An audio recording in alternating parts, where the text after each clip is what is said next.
Hello and welcome back to Factory Town Idle. In our last episode, we were working toward the magic, or working on some of the magic stuff, about halfway through the magic tree, I think, give or take. And a lot has happened in the last week. I was able to do a bit more, and we've unlocked a lot of things. So let's go into the crafting menu. And we're basically making literally everything we can in the game, I think, now. Or we're really close, if not everything. But we'll take a look. So there are some magic clothing items. I think we had the shirt. We might have had some of these. I can't exactly remember now. But we are now making all of the magic clothing, which uses all 5 of the stone powers, as well as the kind of base items, plus a little bit more of something. On top of the base base item being these, of course. But you notice there's a bit more productivity here, and I'll show you what that's about a little bit. Because it's on everything. And now everything's making 1.6 instead of just 1. There's nothing magic here, but we are making these magic rail tiles, magic boat components, magic conveyor belts, and airship components. And these all actually don't have any direct effect. We're selling them in the markets, of course, but they don't have a direct effect. Instead, they are used to make star coins. And they are used in a building. And I'll show you those in a minute as well, as we get through the rest of this. I commented on this the last time, but a weird thing is the jewelers don't make the magic jewelry, unlike the tailors that make the magic clothing, and the medicine huts that make the magic potions. So we have a potion that uses all 5 powers as well. Here, of course, the magic potion was the easy one, and then that one is used to make the rest of them. But even so, these are all being sold in the market, and it also can be traded to the other towns. Everything can be traded except for energies. Here, we are making all the magical tomes that I think we were working on, or maybe we were making by then. The third one here, it takes some high-level stuff here, so it took a while to get there, but we got there. And then we have, let's see, we have these, some of the new things are these shrines. The fire shrine, water shrine, air shrine, and earth shrine. And they take in the powers, the respective powers, and they provide something back. So fire shrines return fire. 1 power to makes 5 or makes 10 fire. And these might be have the productivity bonus on them too, maybe. Water, of course, returns water. Steam returns, air shrine returns steam, and earth shrine returns power. So one of the interesting things is, down here in the mana transmitter, we had this before, but we're turning the stones into their powers here. And we also had the magic forge that I skipped over. I know we had that, so I didn't say it, but we have that too. But we're turning, let's say, earth crystals. In using power to make them into earth power, and then we're turning earth power back into power. But you can see here that the ratio is way explosive, because 1.2 power becomes 5.6 of these. Even before the markup, it was like 4. Before the productivity bonus, that is. And then the earth power, one of them becomes 10. So now we're making 56 power from using 1.2 power and an earth crystal, and of course a bit of time and the positions or whatever in these jobs. But it's really worth it to do these things. And I'm going to add more of these shrines that haven't done so yet. Actually, we could probably do so, because by doing these, that means I need to have less people doing them the regular way. So for example, for every fire shrine I build, I now need much less furnaces burning. I still need some, because I still need the fire to make the ruby into the fire crystal, but this loop is productive. So eventually I can make enough fire shrines to do away with furnaces completely.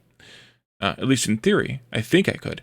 The same thing goes for water and steam. Eventually I can do away with the harvesting of water, and then eventually the pumping of water, as well as the converting of water into steam here.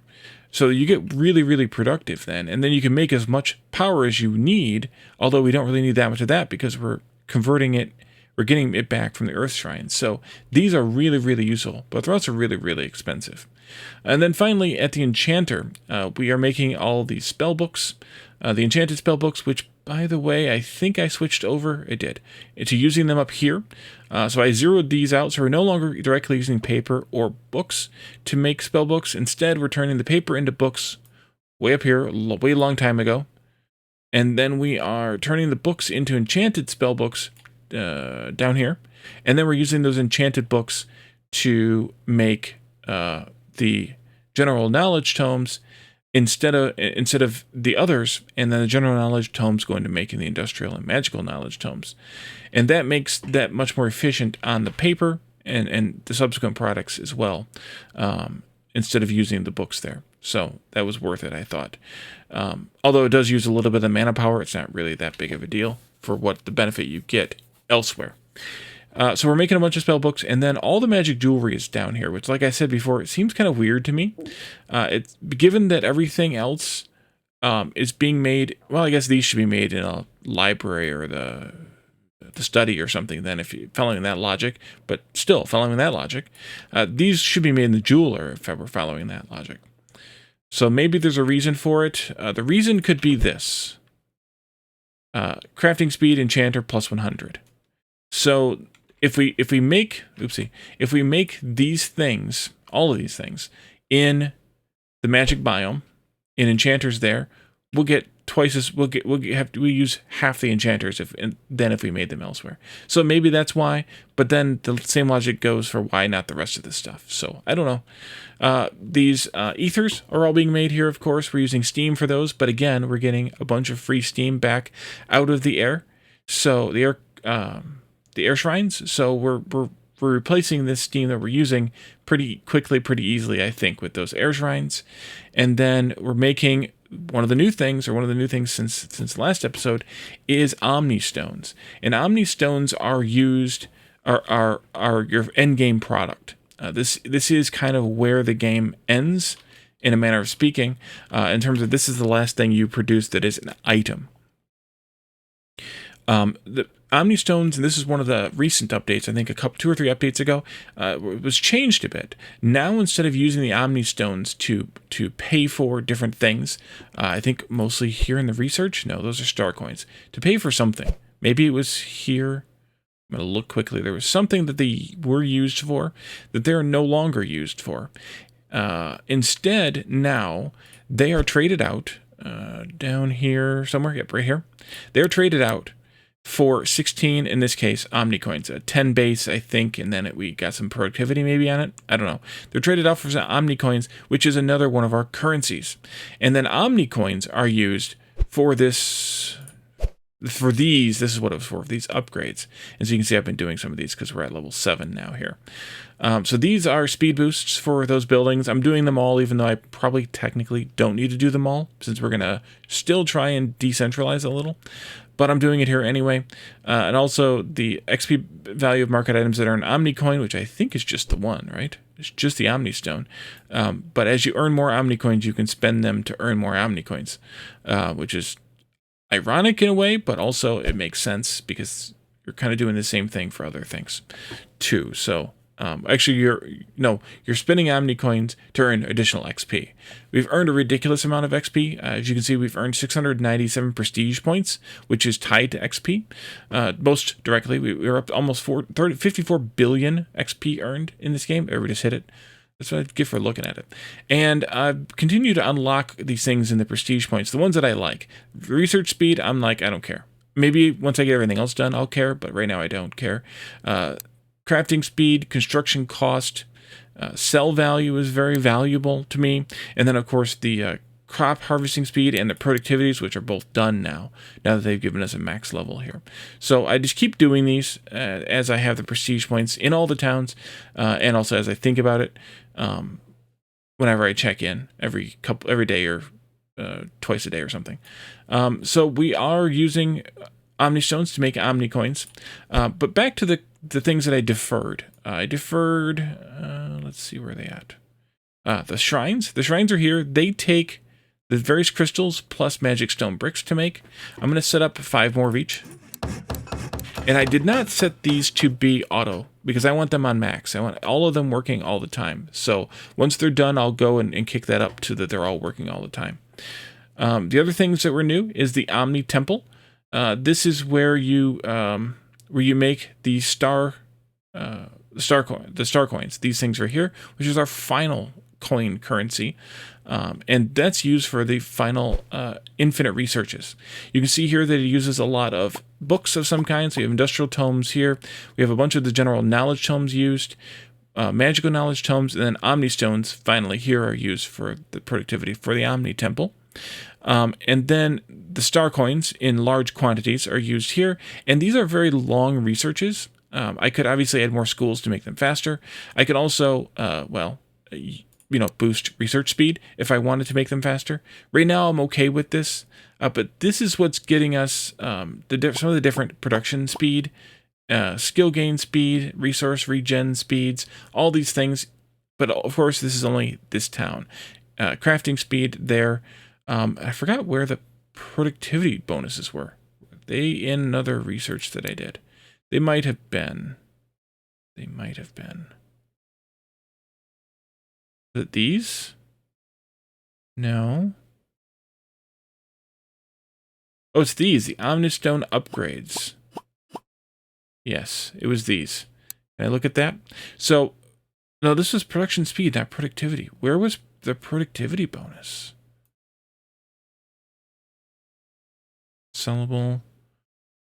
Items generated. I forgot where it was now. It's somewhere.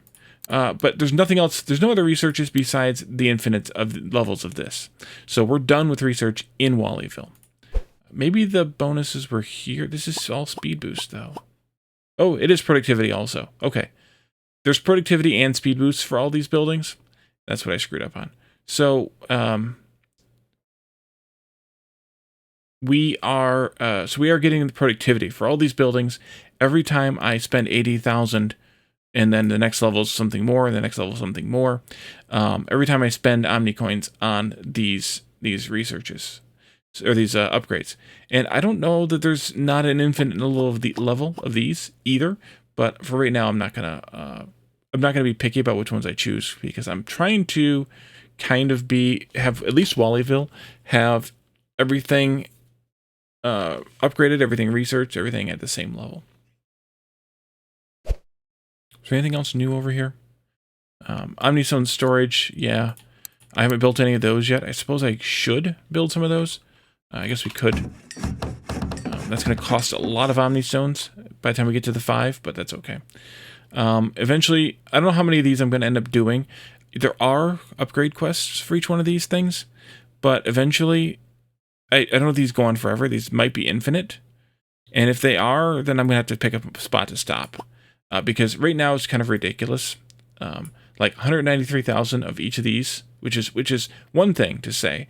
But to come down here and say that I need 193,000 belts, for example, or rails, or 962,000 spell books of each type, like that's a little bit insane. But it's also kind of funny. So that's why I keep doing it. But I haven't done an extra set of those here in a while. Because even though it is funny to me, it's also a big hassle to do because it throws everything out of whack for a while. So that's why I haven't done it for a little while. Okay, so that's, I think, everything caught up on the research front. We can skip through most of these towns because most of them haven't really changed other than leveling up slowly and, getting more things. I think I might have started importing mana crystals somewhere else, mana shards, but really the only place I've done any more mana research is here in the Magic Town. So you can see here we're at the next kind of level here, making all the things. Let's do those two. I can't do these 4 yet because I don't have Magic Knowledge Tomes unlocked, but I can do this one. I think I'm going to put 2 on this, and then they'll all be done about the same time. That, yes, good. Do that, then 2. Markets, I still need more market sales, but most of it's the food market, and I'm going to have this soon enough, which boosts the sell speed by 200%, which means that I'll need half the markets. So that's why I haven't really been adding markets, food markets.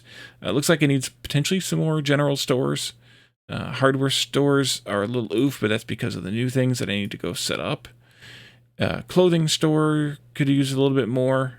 And then we're waiting on specialty goods to be able to be made here before we can do those. Let's see. Where are those at? Up here someplace? Reset that one. It's going. These ones right here. I do have the space for them. They got made. They're not getting sold. Okay. Didn't I? Huh? No. Wait. Did I go right past them again? Yeah, here they are. Oh, I don't have available sellers here. Said 5 more hardware stores. And then here, we unlock the mana battery, which I don't have any extra storage here at all. There's a little bit of storage provided by the trading, or the market buildings rather, and that's all I'm relying on here, at least for this building for right now. But we can also do some of these other support buildings here, like a couple of each of these, just to kind of match with the 2 that I have of everything else, except for the water wheels, of course. And I think that would be good here. So it's really just now kind of truly an idle game. It's doing these researches and waiting for them to be done. It's doing different, building. Sometimes the crafting gets thrown out of whack. Some of that's due to me trying to stage up and prepare for the whatchamacallit,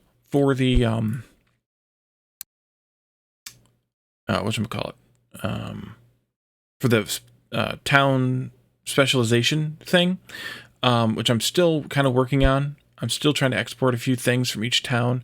For whatever reason, cloth, probably because of this, but maybe not entirely. But cloth, herbs, and fish keep getting themselves thrown out of whack in these first 3 towns. And I think the reason is because those are the 3 items that are being used to buffer other things in those 3 towns. So they're kind of getting thrown out of whack a little bit. But it still is a little bit weird. And the last update this happens too as these things sort of grow, as they start using more as you level up in skill. So you do have to go in and touch different towns for that reason, but it's a tiny amount at a time, so I don't have to do it so often. But the thing that I think is going on with some of this, you can see these going up and down.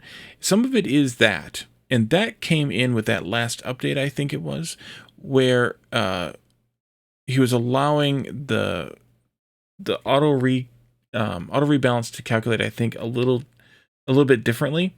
And I think it's a little bit of a negative effect there, in terms of this performance, this behavior. But they'll kind of hop up and down. The numbers will back and forth a little bit, in especially in these towns that are kind of high quantity things. That one.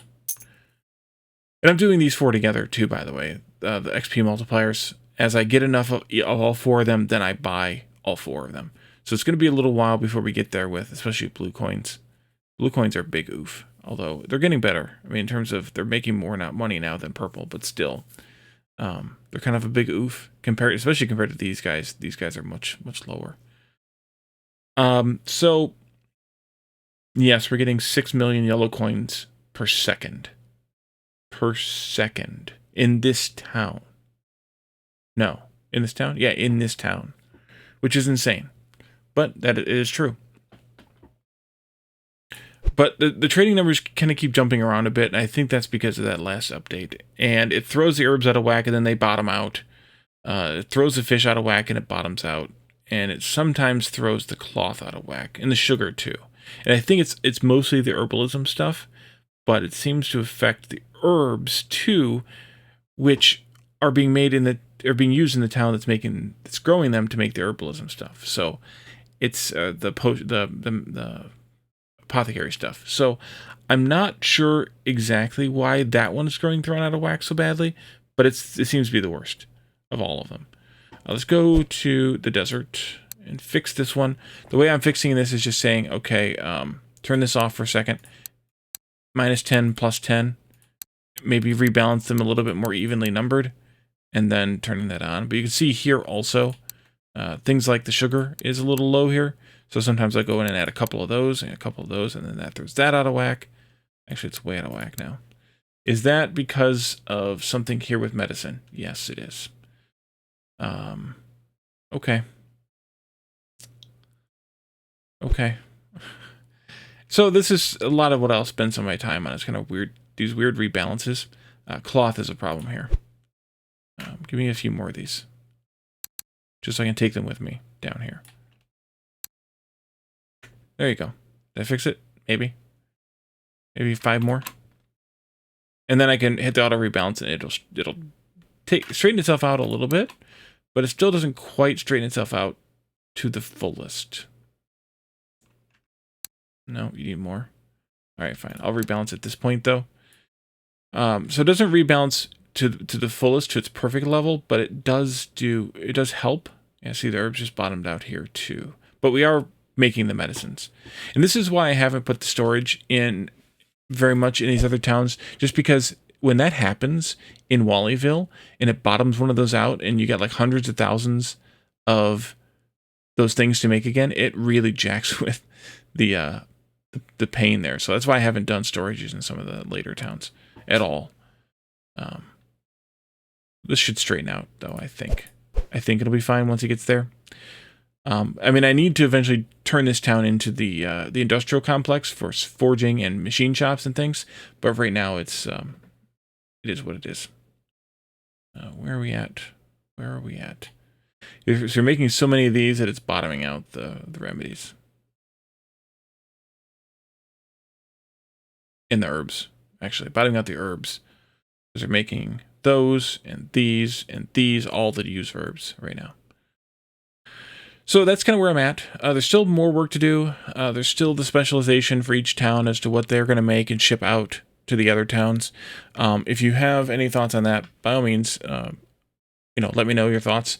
But that's kind of where we're at. Depending on how far I get with that, as well as doing the magic stuff in the other towns here, there may not be another update for a couple of more weeks.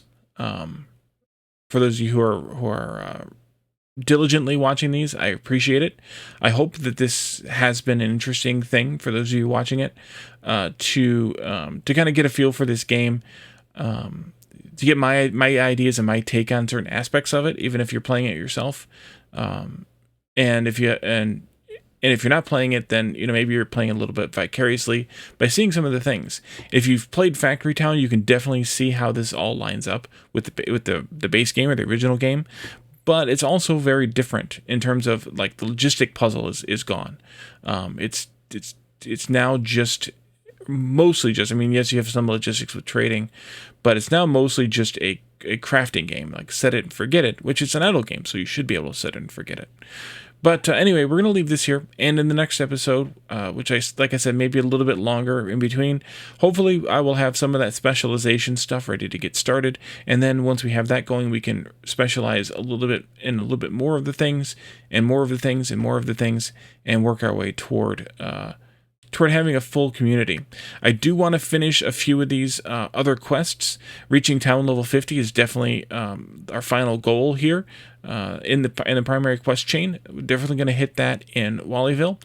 They also added a bunch of new achievements in Steam. Most of them we already had. There's like 74, and I have already like 62 of them or something like that. So I definitely want to try to finish those Steam achievements as well. And on these upgrade quests, since I think they're infinite, we'll just kind of get to a good point and then we'll call it there in whatever towns I decide to do them in, which will probably just be one. But we'll see what all happens with that as the time goes on and as we continue with our progress here. So thank you all for joining me, and I will see you all again next time. Bye for now.